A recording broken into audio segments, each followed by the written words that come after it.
Depois, no município de Uauá, 2 conjuntos, que é a banda de pífanos de Poço dos Vieira.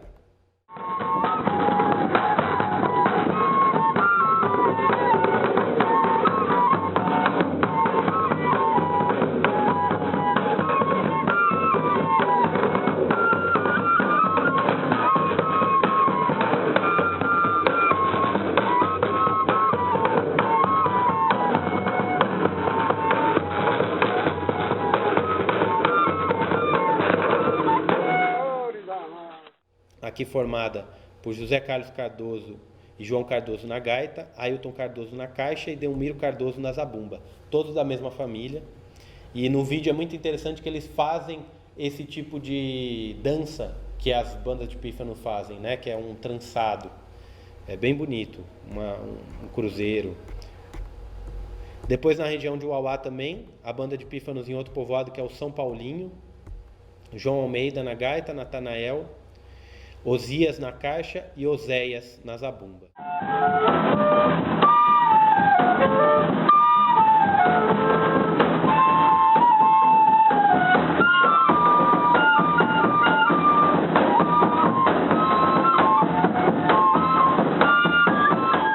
Depois, na região do Massacará, que é uma das vilas mais antigas da Bahia, foi fundada pelos jesuítas em 1639. A etnia Caimbé, que hoje em dia, na época da pesquisa, contava com 849 pessoas, viviam nessa vila, e o território ele faz parte do município de Euclides da Cunha. É um caso de reemergência étnica, algo frequente nas populações indígenas do Nordeste, que apesar desses povos nunca deixarem de reconhecer-se como povos indígenas, eles tiveram seu modo de vida totalmente alterado por um modo de vida camponês, além de um lapso de tempo muito grande até a retomada dos laços culturais. Era algo que estava em curso ali. Eu acompanhei até uma cerimônia de toré nesse lugar, no Massacará. E a Zabumba Caimbé, que é esse conjunto que eu registrei lá, formado pelo Eleutério Miranda na zabumba, o Lúcio na caixa, o José na gaita e o Paulo na gaita.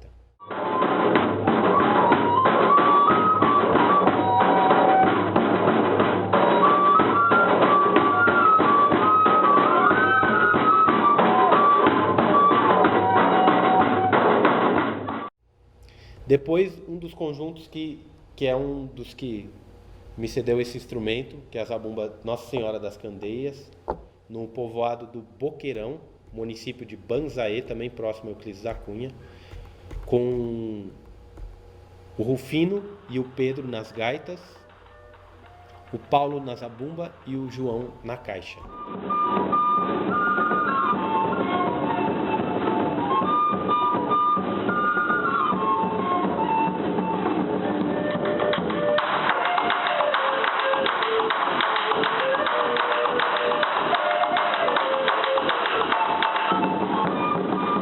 Conjunto muito interessante que tocou diversos estilos, diversos gêneros, que estavam inclusive, como eles falam, fardados para tocar, né? Estavam com o uniforme do conjunto, e a gravação deles foi feita na igreja do povoado. E o último conjunto que a gente teve a oportunidade de registrar foi a zabumba do General, que é num povoado chamado General, que fica em Euclides da Cunha também. E nessa ocasião estavam José Orlando Reis na zabumba, Leonardo na caixa, que era um rapaz mais jovem, Belarmino e Otávio nas gaitas.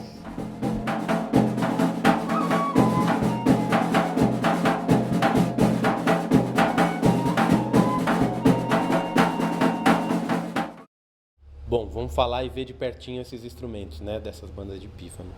A gente tem 2 gaitas aqui, ó. Essa maior, o que eles chamariam de regra inteira.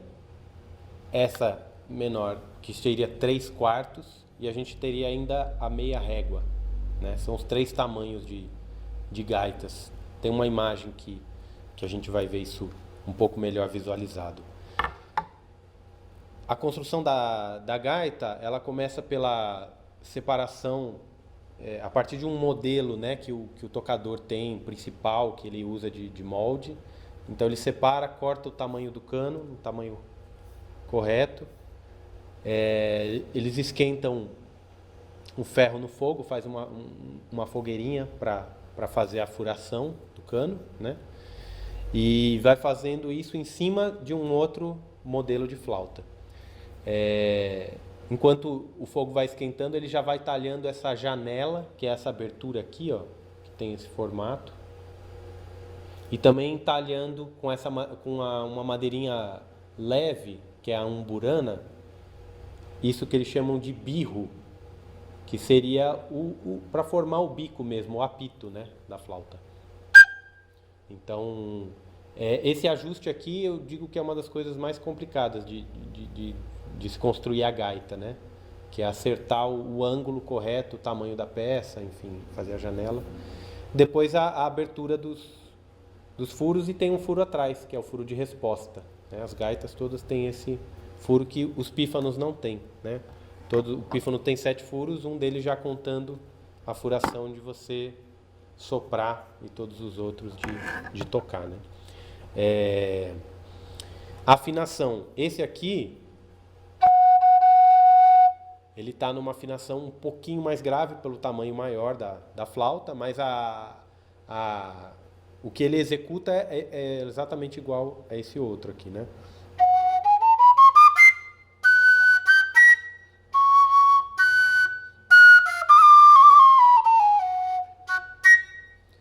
Enquanto essa aqui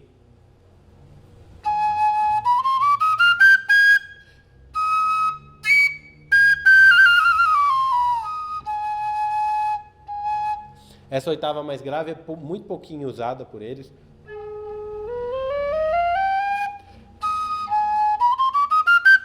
Quase tudo fica nessa segunda oitava, né? Essa também eu não toquei a primeira aqui.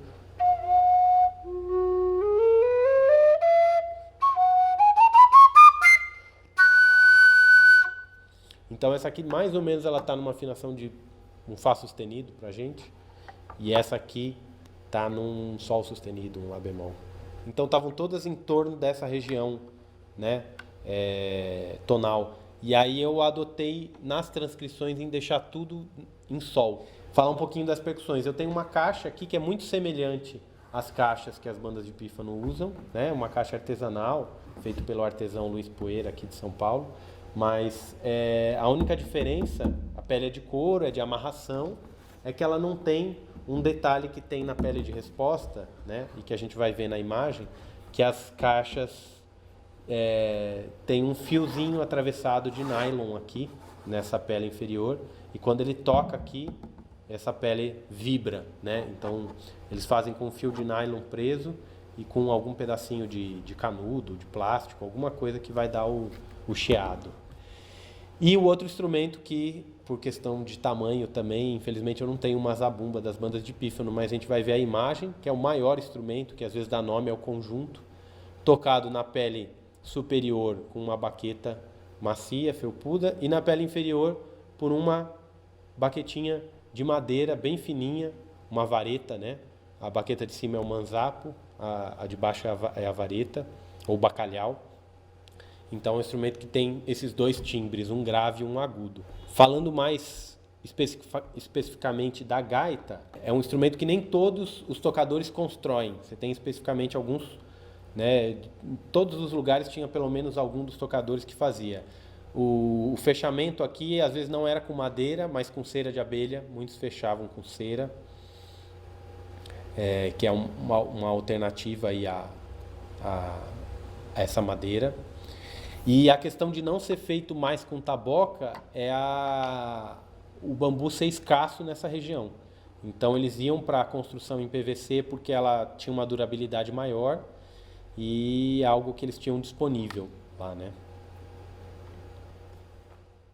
Bom, falando do repertório que foi executado pelas zabumbas, a gente tem esse quadro comparativo em que, ó, cerca de mais de 50% do repertório que eles praticam são na métrica binária e quaternária. Eu chamei de não sincopados aqui porque eu estou incorporando nesse lugar as marchas.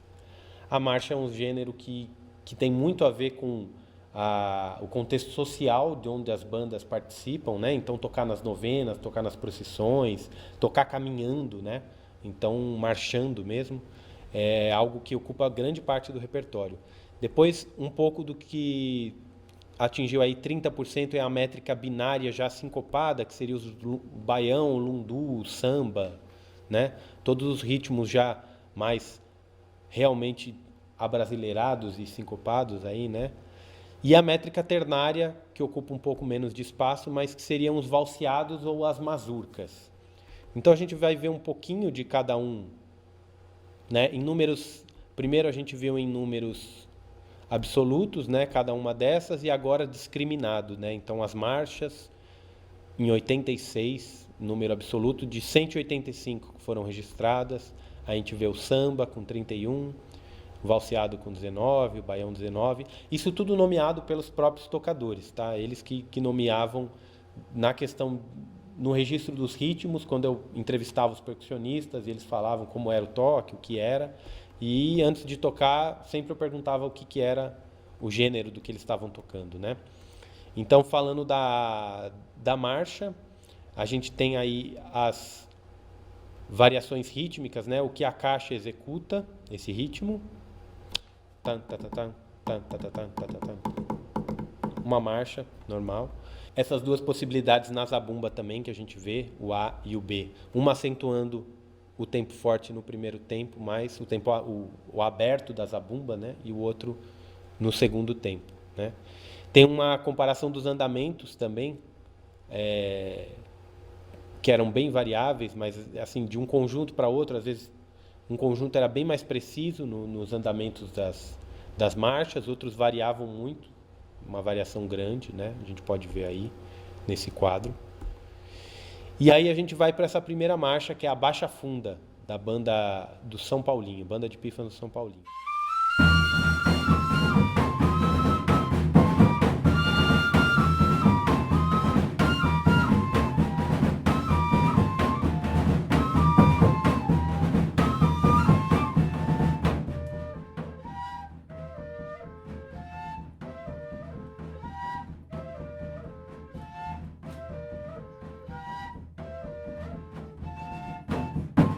O que é interessante notar é uma marcha que traz uma característica, eu notei ela aqui no compasso quaternário, e ela traz uma questão de dinâmica, que é muito interessante. Isso contavam os tocadores que tinha a ver com uma questão do próprio marchar e passar por um lugar que era uma baixa funda, e nessa baixada eles baixavam o volume e quando subiam recuperavam o fôlego e tocavam mais forte, né? Então, para ver uma outra marcha mais tradicional, o Bendito de Nossa Senhora do Socorro, tocado pela zabumba canudense, bem uma música tocada em procissão, em reza.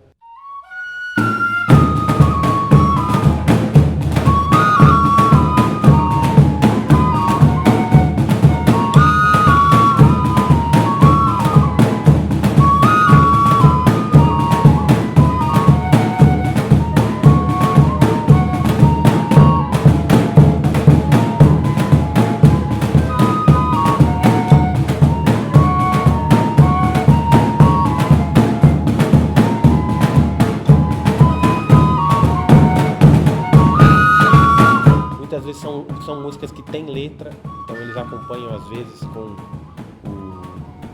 o pessoal na reza, por exemplo, tocando e cantando, né, essas melodias. A gente vai para os gêneros agora da métrica ternária, né, o valseado, que a gente vê um trecho aí da rítmica dele. E vamos escutar essa retirada, que seria no final da procissão da reza, na caminhada de ir embora mesmo da banda. Então esse valseado da zabumba Nossa Senhora das Candeias, a retirada.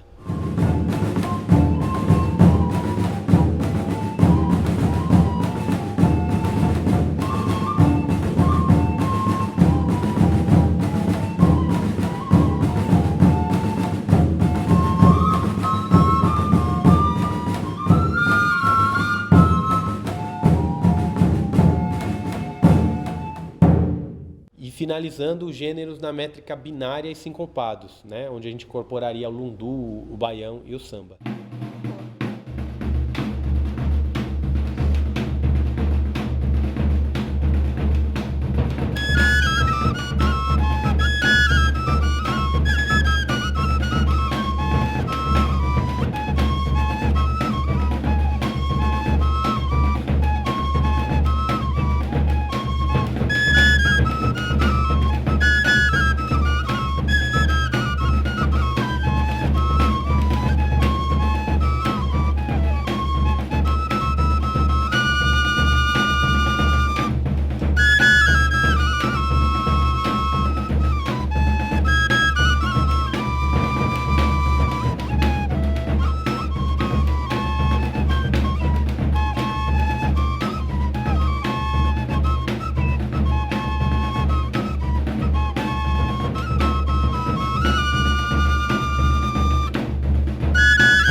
Bom, a gente ouviu esse Lundu Canudense, que é uma música muito tradicional lá em Canudos Velho, pela banda de pífanos de Bendegó, banda de pífanos de Canudos Velho, a Zabumba Canudense também. O Lundu é uma dança já que remonta ao tempo da colônia, ela foi trazida, ela tem a influência afro-brasileira, né? E é uma das características dela era ser dançada em roda e ter aquela umbigada, né? Como um batuque, né? E quanto a questões que isso tudo está muito mais detalhado no trabalho, mas o que a gente pode colocar aqui, né? Os aspectos formais, por exemplo, quase sempre as músicas elas têm parte A e parte B, duas partes que vão se repetindo. Raras são músicas que têm uma forma única, uma parte única. É muito comum também alguns trechos que ficam em ostinato, isso aparece no lundu, muito interessante, às vezes eles ficam sustentando um, dois compassos e repetindo essa variação até o momento de sair dela, e isso o primeiro gaiteiro é quase sempre quem define isso, né? Tanto chama o início das músicas, quanto faz as viradas para uma outra parte e quanto faz essa finalização. Tem essa chamada de final que é muito comum na banda na região de Canudos também, que é o... Essa chamadinha eles encerram as músicas quase sempre com esse tipo de... quase que um toque para dizer, ó, vamos encerrar. Então é uma cadência final deles, né? No aspecto melódico também, elas quase sempre estão sobre, assim, 90% das músicas estão na tônica da gaita mesmo, em cima dessa tônica, no modo, seria um modo maior, né? Tem a questão da afinação, em que eu não tratei com tantos detalhes, mas assim, ela não está afinada numa escala temperada europeia. Ela tem algumas notas que estão mais para cima e tem um quadro que a gente especifica um pouquinho esses desvios de algumas notas. Muitas vezes quando elas estão soando juntas, né, as duas gaitas em terças, que é o principal intervalo que elas trabalham, a gente pode perceber também uma terça que não é uma terça pura, pitagórica, né? Uma terça que às vezes tende para essa terça neutra. Tem pesquisadores que falam muito disso, desse aspecto da terça neutra no repertório do Nordeste, né? Dos aboios, dos vaqueiros. E isso acontece muito nas bandas de pífanos também, né? Tem alguns exemplares de músicas que estão em outras tônicas, a tônica menor é assim, uma exceção. Nos exemplos que eu transcrevi, assim, 4, 5 exemplos em tônica menor, o resto todos em tônica maior. E tinha um conjunto específico que tocava muito isso, que era a zabumba da família Barbosa, também a zabumba Nossa Senhora das Candeias. As outras, quase que o total do repertório era nessa mesma tônica. Apesar das gaitas estarem trabalhando quase sempre juntas, né, e ter esse pareamento, tinham muitos gaiteiros que tinham uma facilidade em criar variações, em florear. Então, quanto mais vai repetindo a música, mais eles vão ornamentando e floreando, né? Então, eu entendo que essas transcrições elas são uma guia para você poder reexecutar essas músicas, né? E eu sei que o trabalho da professora Valéria ela traz essa recriação desse repertório e que ele tem muita liberdade de improviso quando eles tocam, né? Então, às vezes, a referência da partitura é só uma guia mesmo para você entrar em contato e depois criar sobre ela, né? O que eu pude retomar de como está a tradição hoje é que em alguns, não em todos, mas em alguns lugares a gente já tinha bandas de pífanos formadas pelos jovens, pelos adolescentes. Então, eu falei do caso da banda de pífanos que eles falavam mirim, lá em São Paulinho, que eram garotos mesmo. E a banda de Canudos Velho, que já era formada pelos filhos do mestre Gobira e que se apresentava já naquela época. Então, são lugares em que, com certeza, a tradição, né? E em vários outros conjuntos tinha pai e filho, na banda do Raso da Catarina tinha isso, no General também. Então, você tinha esse passar de uma geração para outra, que é muito constante ali, né? Então, acredito que, mesmo passado 10 anos desse trabalho da minha pesquisa, ainda essa tradição está viva e permanece lá.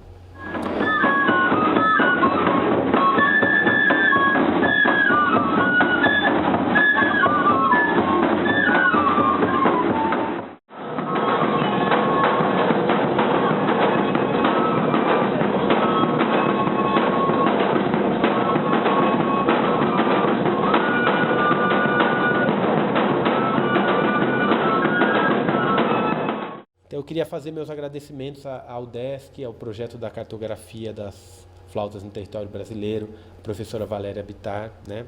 Todos vocês que estão acompanhando essas aulas e essas semanas das aberturas. E dizer que também estou à disposição para quem quiser conhecer mais, quiser ter acesso ao conteúdo dessa pesquisa do mestrado, está na página das teses e dissertações no banco de teses da Universidade de São Paulo. Então, só procurar lá. Pelo meu nome é Bruno Menegatti, o nome do trabalho é Soprano à Gaita, Bandas de Pífanos no Sertão Baiano. Então lá tem todas essas 40 transcrições e muitos detalhes a mais que eu não pude trazer nesses 45 minutos aqui. E para encerrar, vou tocar um último teminha aqui nas gaitas e agradecer vocês todos pelo compartilhar essas informações e principalmente a todos os músicos das bandas de pífanos, das zabumbas, com quem eu pude gentilmente eles trocarem, me passarem muito conhecimento e muito da tradição que eles cultivam, né? E espero que isso se mantenha vivo aí por muito tempo.